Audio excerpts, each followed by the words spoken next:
आज हम लोग क्लास 10 के कोऑर्डिनेट ज्योमेट्री के क्वेश्चन पढ़ेंगे। ये क्वेश्चन भारतीय भवन बुक से है।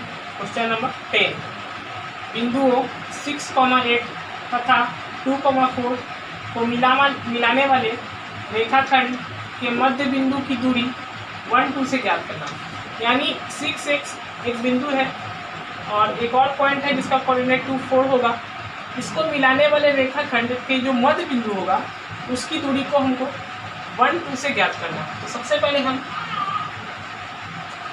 6, 8 एक पॉइंट लेंगे और एक और पॉइंट लेंगे 2, 4।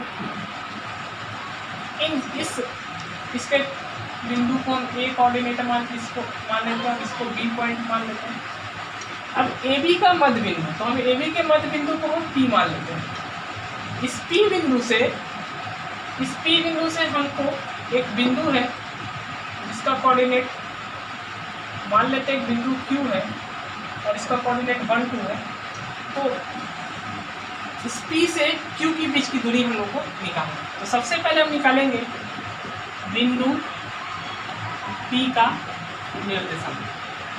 तो चूंकि हम जानते हैं कि बिंदु P हमारा मध्य बिंदु है AB का, तो इसका कोऑर्डिनेट हम बहुत आसानी से निकाल सकते हैं। x1 + x2/2 divided by y1 + y2/। अब यहाँ पे x1 हमारा ये होगा और x2 ये होगा, y1 ये होगा, y2 ये होगा। तो 6 + 2 डिवाइडेड बाय 2 और 8 + 4 डिवाइडेड बाय, तो 8/2 और 12/2, ये 4 और ये 6। इस प्रकार से इस मध्य बिंदु का कोऑर्डिनेट 4, 6 आता है। और इस तो P का कोऑर्डिनेट अब हमको 4, 6 मिल चुका है। हमको PQ के बीच की दूरी निकालना है। तो PQ के बीच की दूरी हम दूरी सूत्र से निकालेंगे और लिखेंगे PQ बराबर x2 - x1 का स्क्वायर प्लस y2 - y1 का स्क्वायर। तो x2 हमारा 1 और x1 को हम 4 मान लेते हैं, प्लस y2 2 होगा और y1 को हम 6 मान लेते हैं। तो 4 एक में से 4 जाएगा तो -3 का स्क्वायर और ये -4 का स्क्वायर, तो 9 + 16 √25 और √25 बराबर होगा 5। इस प्रकार से इन दोनों बिंदु इसके मध्य बिंदु से PQ के बीच की दूरी 5 इकाई हो जाता है। इस क्वेश्चन को बनाने का तरीका हम लोग फिर से समझते हैं। एक बिंदु A था जिसका कोऑर्डिनेट 6,8 था और बिंदु B था जिसका कोऑर्डिनेट 2, 4 था। क्वेश्चन में बोला गया कि इसके बीचों बीच में जो मध्य बिंदु होगा उस मध्य बिंदु से 1, 2 के बीच की दूरी निकालना। तो हम सबसे पहले मध्य बिंदु का निर्देशांक x1 + x2/2 और y1 + y2/2 से निकालते हैं। उसके बाद इस पॉइंट P का कोऑर्डिनेट हमको पता चल जाता है। P से फिर हम PQ के बीच की दूरी निकाल लेते हैं। इस प्रकार से हमारा ये क्वेश्चन बन जाता है। अब हम लोग क्वेश्चन नंबर 11 को पढ़ेंगे, जहाँ क्वेश्चन है बिंदुओं 3,4 तथा k,7 को मिलाने वाले रेखाखंड का मध्य बिंदु x, y है, जहाँ 2x + 2y + 1 = 0, तो k का मान ज्ञात करें। यानी एक बिंदु है A जिसका कोऑर्डिनेट 3, 4 और एक बिंदु B जिसका कोऑर्डिनेट हम k7 को, ठीक है। इस बिंदु का मध्य बिंदु दिया है xy, इस बिंदु का मध्य बिंदु है, तो हम इसको P पॉइंट से इंडिकेट कर रहे हैं। A का कोऑर्डिनेट 3, 4 था, B का कोऑर्डिनेट k,7 था और P इसका मध्य बिंदु है B का, तो हम इस पर इसका कोऑर्डिनेट xy मान लेते हैं। जैसा कि हम पढ़े हैं, मध्य बिंदु P का कोऑर्डिनेट निकालेंगे। मध्य बिंदु P का निर्देशांक तो हम लिख सकते हैं x1 + x2/2 divided by y1 + y2/। Formula हम लोग जानते हैं, तो x1 हमारा ये और x2 k, तो 3 + k डिवाइडेड बाय 2, x के इक्वल टू होगा और y बराबर, इसका मध्य बिंदु का कोऑर्डिनेट y है, तो y बराबर हम y1 हमारा 4 है और y2 7 है डिवाइडेड बाय 2, ठीक है। इसका x जो है इसका मध्य बिंदु है, तो 3 और k को अगर हम जोड़ के 2 से भाग देंगे तो x के बराबर होगा, तो 3 + k divided by 2 equal to x। और y जो है वो भी AB के मध्य बिंदु है, तो y 4 और k को 7 को अगर हम जोड़ते हैं और 2 से भाग देते हैं तो y के बराबर हो जाएगा, जैसा कि 4 + 7 इक्वल टू 2।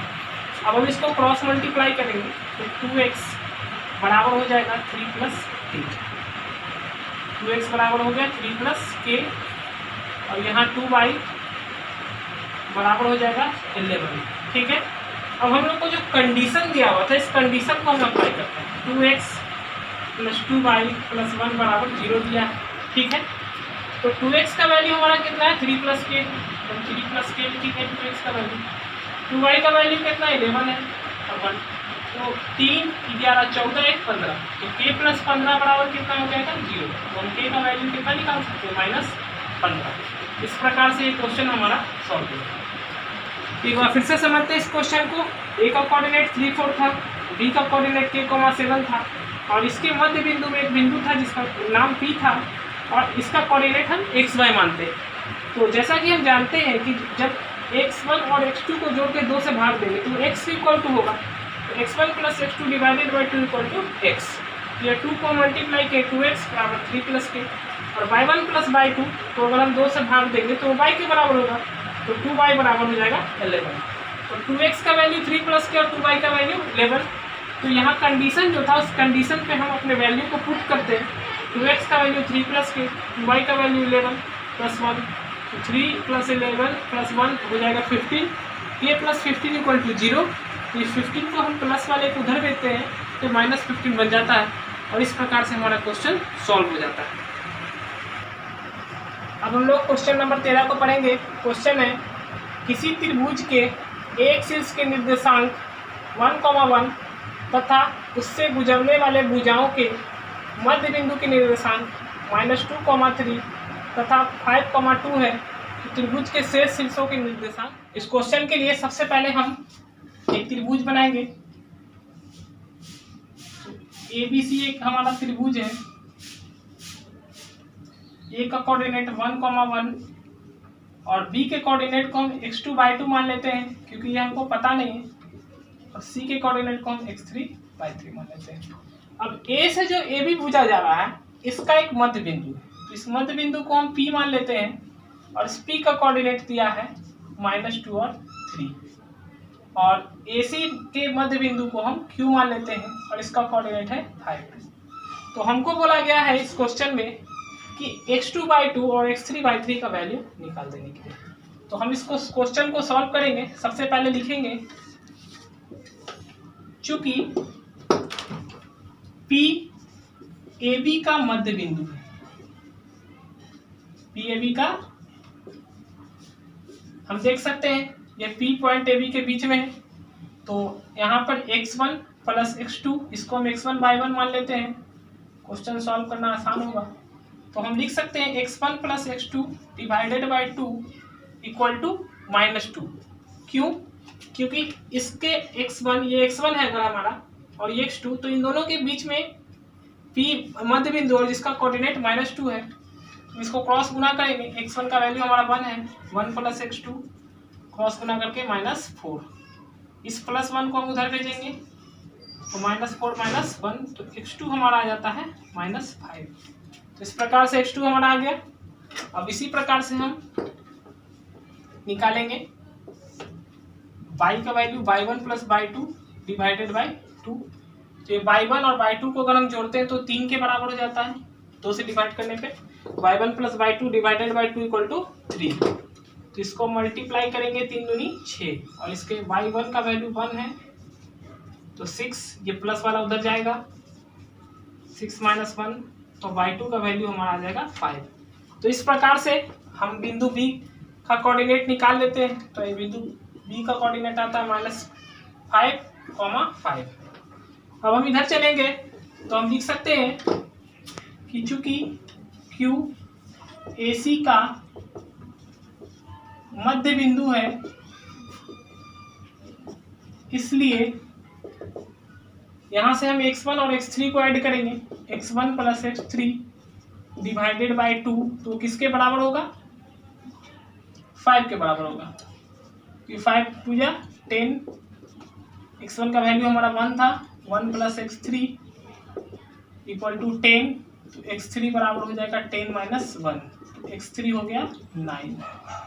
अब हम y1, ये y1 और ये y3 इन दोनों के बीच में 2 आ रहा है, तो y1 प्लस y3 को अगर हम 2 से डिवाइड करते हैं तो 2 के इक्वल होगा। y1 का वैल्यू 1, y3 2 2 जा 4, तो y3 बराबर हो जाएगा 4 माइनस 1, तो y3 बराबर हो जाएगा 3। इसलिए x3 और y3 हमारा निकल गया, x3 आया 9, y3 आया 3। इस प्रकार से इसका कोऑर्डिनेट हमारा 9 3 निकल जाता है और ये क्वेश्चन सॉल्व हो जाता है। इस क्वेश्चन को हम फिर से समझेंगे। ए का कोऑर्डिनेट हम लोग को मालूम था, जबकि बी और सी का कोऑर्डिनेट हम लोग को निकालना है। ए बी रेखा के बीच में एक मध्य बिंदु P है और AC रेखाखंड के बीच में एक बिंदु Q है। ये मध्य बिंदु है और इसका कोऑर्डिनेट हमको पता था। जैसा कि हम लोग मध्य बिंदु के कॉन्सेप्ट में सीखे हैं कि कोऑर्डिनेट पहले जो x1 और x2 को अगर हम जोड़ के 2 से भाग देंगे तो ये x कोऑर्डिनेट के बराबर होगा, और y के दोनों कोऑर्डिनेट को जोड़ के अगर हम 2 से भाग देंगे तो मध्य बिंदु के कोऑर्डिनेट के बराबर है, तो 3 के बराबर होगा। तो इसको सॉल्व करके हम x2 और y2 का वैल्यू -5 और 5 निकालते हैं, और ये Q पॉइंट जो है वो AC का मध्य बिंदु था, तो 1 और x3 को अगर जोड़ के हम 2 से भाग देंगे तो 5 के बराबर होगा, और 1 और y3 को जोड़ के 2 से भाग देंगे तो वो 2 के बराबर होगा। इस प्रकार से इसको सॉल्व करके हम x3 y3 का मान निकालते हैं। तो इस प्रकार से आज हम भारतीय भवन के एक्सरसाइज का कुछ इम्पोर्टेंट क्वेश्चन को पढ़ते हैं, जो कि बहुत जरूरी क्वेश्चन था।